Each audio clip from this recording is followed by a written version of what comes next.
नमस्कार दोस्तों, स्वागत है आपका my YouTube channel Ashok Leyland blog में। आज हम बात करेंगे अशोक लीलैंड की गाड़ी में एसी डाटा का फ्लैशिंग कैसे करना है। अगर वीडियो आए तो चैनल को सब्सक्राइब करना ना भूलें। Like share subscribe please. ऐसी वीडियो आपके लिए और बनाता रहूँगा। प्रॉब्लम सब्सक्राइब करें। जिसको एसी का डाटा फ्लैश करता नहीं आता वो इस वीडियो को अंत तक ज़रूर देखना। गारंटी के साथ बोलता हूँ कि आज वो ये भाई जो भी डाटा वगैरह नहीं डालना आता वो इस काम को आसानी से सीख जाएगा। आज जो टैब रहता है अशोक लीलैंड में, उसको कनेक्ट करने के बाद हम डाटा डालने का प्रक्रिया चालू करते हैं। तो सबसे पहले मेल पे कोई भी डाटा आता है तो मेल पे आता है। मेल पे से जैसे डाउनलोड करना है उसको इस प्रकार जो स्क्रीन पर आपको मैं बता रहा हूँ, यहाँ से उसको डाउनलोड कर लेना है। तो जैसा डाउनलोड ब्लू कलर का जो सिंबल है उसको डाउनलोड कर लो तो इधर यहाँ पर आ जाएगा। ऊपर डाउनलोड्स में जाओ, वहाँ पर क्लिक करो। वहाँ पर क्लिक करने के बाद में कुछ इस तरह का इंटरफेस दिखेगा, उसको क्लिक करेंगे, दबा के रखेंगे। सेव इन फोल्डर पूछेगा कौन से फोल्डर में आपको सेव करना है। आपको सेव से लेकर डाटा फ्लैशिंग तक बताऊँगा। अब ये डाटा को मैं डेस्कटॉप पे सेव करने वाला हूँ, तो इसको यहाँ से कट किया। नॉर्मल जैसे फ़ोन में यूज़ करते हैं ऐसा कैसा इसमें भी होता है। कोई एक्स्ट्राऑर्डिनरी चीज़ नहीं होती है, कोई कॉन्सेप्ट नहीं लगाना एक्स्ट्रा। नॉर्मल जैसे फ़ोन में जैसा कोई इमेज को सेव कर रहे हैं उसी तरीके से इस डाटा को भी सेव करना है। इस डाटा को मैंने डेस्कटॉप पे सेव कर लिया है। मुझे जहाँ सूटेबल कंफर्टेबल लगता है मैं वहाँ सेव करता हूँ। अगर मुझे डाउनलोड्स में फाइल्स में कोई न्यू फोल्डर में सेव करना है तो मैं वहाँ पर भी इसको सेव कर सकता हूँ। मुझे डेस्कटॉप पर अच्छा लगता है तो मैंने डेस्कटॉप पे सेव इसको कर लिया। अब नंबर 2, इसको टैब को वापस अपने को इसको कनेक्ट करना है गाड़ी में। अभी हम डाउनलोड कर लाए हैं डाटा फाइल, डेस्कटॉप पर मैं सेव करके ले आया हूँ। अब इस गाड़ी में लैब को कनेक्ट करना है।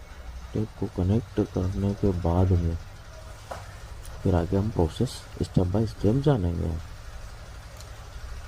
तो भी ये टैब ये अशोक लीलैंड का डिजिटल क्लस्टर है BS6 गाड़ियों के लिए। BS4 में भी डलता है, BS6 में भी डलता है। ये डोंगल ब्लूटूथ डोंगल ये इस ब्लूटूथ से भी कनेक्ट कर सकते हैं इसको, और केबल से करना हो तो केबल से भी कर सकते हैं। सबसे पहले देख लीजिए कि डोंगल में ये रेड कलर का जो लाइट आ रहा है नहीं आ रहा है। इसका मतलब होता है आपके केन लाइंस होती है जो सिग्नल इनपुट देता है वो क्लियर हो जाता है। रेड लाइट आ रहा मतलब कि आपका डोंगल कनेक्ट है। अब आप केबल लगा के लैपटॉप को कनेक्ट कर सकते हैं। अगर रेड लाइट नहीं वहाँ पर ग्लो कर रहा है इसका मतलब है आपकी लाइन में कोई प्रॉब्लम है, या तो कोई कपलर की दिक्कत है या तो कोई पिन बैकआउट है, तो उसको रेक्टिफाई करना पड़ेगा आपको। अभी हम लैपटॉप कनेक्ट करेंगे। उसके बाद में इस गाड़ी में ACU जो एडब्लू का सिस्टम होता है उसका एक दिमाग रहता है, उसमें एक नई फाइल स्टोर करना है। आज मैं वो बताऊंगा आपको। जैसा ही मैंने टैब कनेक्ट किया और रेजोनेंस पे गया तो आगे जो है इस तरीके का स्क्रीन आपके सामने दिख रहा है।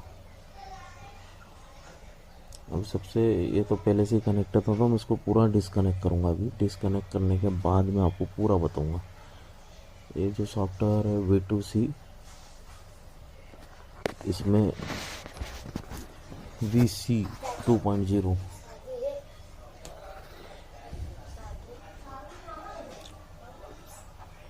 अभी जैसे ही यहाँ पर यूज़र नेम और पासवर्ड मांगेगा तो आपको यूज़र नेम और पासवर्ड यहाँ पर डाल दीजिए। यहाँ पर यूज़र नेम पासवर्ड डालने के बाद इसको लॉगिन करके अंदर वाले जो स्क्रीन होता है वहाँ पर आना है। तो मेरा जो भी ID पासवर्ड है वो यहाँ पर इंटर कर दिया है। इंटर करने के बाद में इसको आप लॉगिन कर सकते हैं। लॉगिन करने के बाद में क्या क्या प्रोसेस है वो आगे आपको दिखाई जाएगी। अभी लॉगिन किया तो कुछ पासवर्ड में मैंने गड़बड़ी कर दी तो एक बार इंटर करता हूँ वापस। यहाँ पर पासवर्ड इंटर कर रहा हूँ और इंटर करने के बाद में लॉगिन किया तो कुछ इस तरीके से डिस्प्ले आई। अभी यहाँ पर स्किप कर दिया, सिंक करना हो तो सिंक भी कर सकते हैं, पूरा सिंक होगा। यहाँ से डिस्प्ले को थोड़ा सा छोटा कर लो ताकि यहाँ पर जो last right hand side corner पे है और गाड़ी और लैपटॉप जो रेड डॉट डॉट से है वो कनेक्ट होंगे तो अपने को पता चल जाएगा कि लैपटॉप कनेक्ट है या नहीं है। अब ये देख लिए ये ग्रीन डॉट्स होते होते होते होते मतलब ये कनेक्ट हो रहा है आपस में, लैपटॉप और व्हीकल में जहाँ पर जो भी गाड़ी में हमको टेप कनेक्ट करना वो आपस में कनेक्ट होने वाले हैं। अब ये हो गए हैं। अब सामने सिंबल देखिए कैसा क्या आ रहा है डिस्प्ले पे, ये कोड एरर वगैरह आ रहे हैं। कोड एरर देखना हो तो यहाँ पर देख सकते हैं। अब मुझे एसीयू का डाटा सेट का फाइल अपडेट करना है तो पहले एसीयू का डाटा सेट देखूँगा और कौन सा वर्जन का है, किस नाम से है।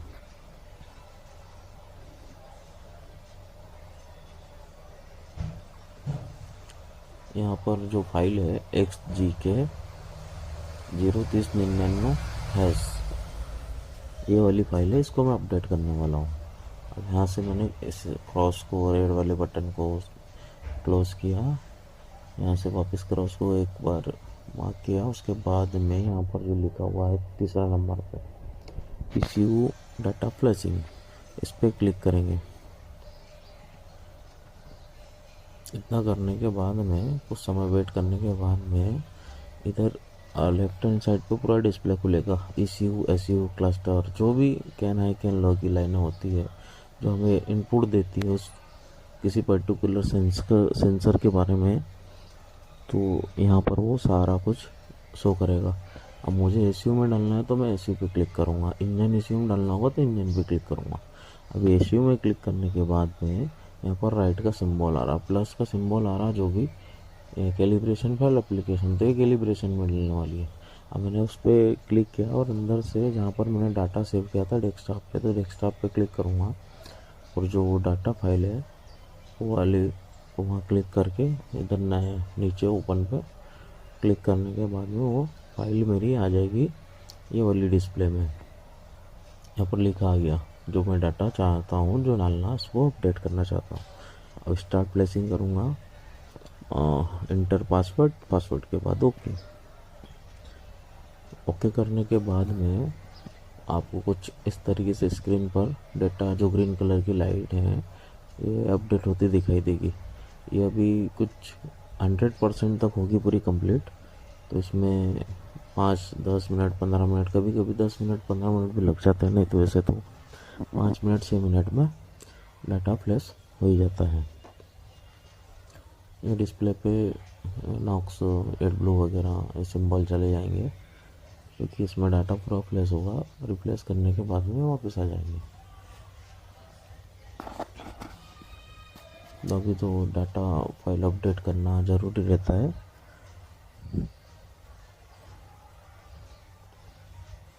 कुछ कोड एरर बार बार रिपीट आने लग जाते हैं, उस वजह से इसको डाटा फाइल को साल 1 साल 6 महीना जब रिक्वायरमेंट के हिसाब से उसको डाटा प्लेस करना पड़ता है। ये हमारा डाटा प्लेस हो गया, ओके करा।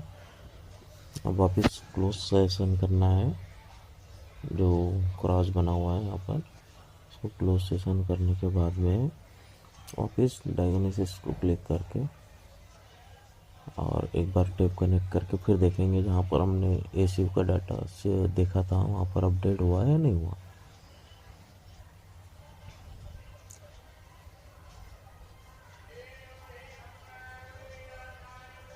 यहाँ पर वापस क्लिक किया है, क्लिक करने के बाद में देखेंगे कि डाटा जो ECU का था हमने रिप्लेस किया है और रिप्लेस हुआ है या नहीं हुआ है। पहले टेप को कनेक्ट करना है, टेप कनेक्ट होने के बाद में अभी कनेक्ट हो गया। अब ECU पे क्लिक करना है, जिस भी इंजन ECU का देखना हो तो ECU में देखना हो तो ECU में। गाड़ी न्यूट्रल देख लो, न्यूट्रल देखने के बाद में गाड़ी स्टार्ट करो। अभी गाड़ी स्टार्ट करेंगे, अपन चेक करेंगे इसका पैरामीटर वगैरह डाटा सेट वगैरह सब सारी चीज़ें ओके है या नहीं है। बहुत ही आसान काम है ECU डाटा प्लेस करना।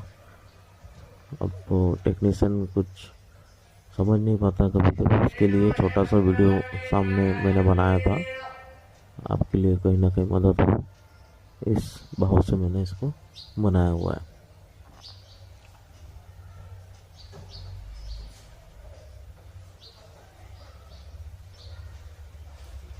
अभी जो सिंबल गायब हो गया था एडब्लू का, वो वापस फिर से आ गया क्योंकि डाटा पूरा फ्लैश हो गया है। यहाँ पर जो नॉक्स का लैंप भी आ रहा था वो भी चले गया है। अभी मान लो गाड़ी में कोई भी कोड एरर नहीं है, एसयू से रिलेटेड, एडब्लू सिस्टम से रिलेटेड कोई भी एरर कोड नहीं है उसमें।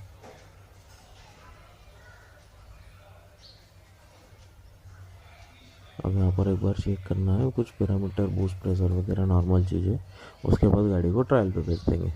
ट्रायल पे भेजने के बाद में और फिर वापस लौट के आएगी, फिर ड्राइवर से बात करेंगे किसी की गाड़ी चल रही है।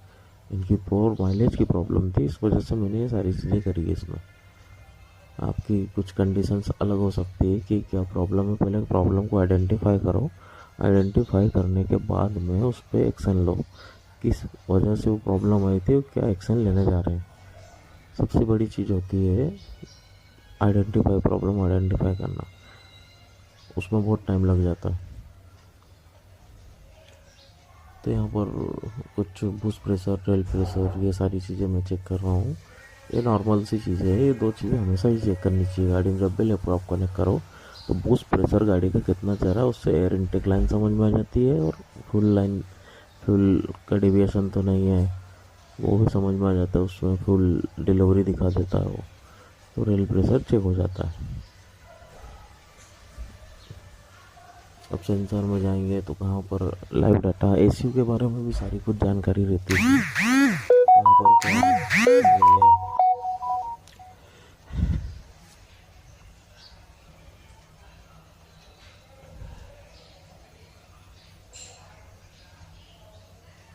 अभी एसीयू पे क्लिक किया, एसीयू के लाइव डाटा में आऊँगा, कुछ पैरामीटर यहाँ पर भी चेक करना है, वो भी चेक करेंगे। लाइव डाटा में आया, सेंसर में आया, सेंसर में सारी रिपोर्ट आ जाती सामने, knocks in, knocks out, reading not stable. तो ये जब गर्म होती, टेम्परेचर सही होता है 300 के आसपास, जब ये रीडिंग स्टेबल हो जाती है, अपने सेंसर काम कर रहे हैं नहीं कर रहे हैं।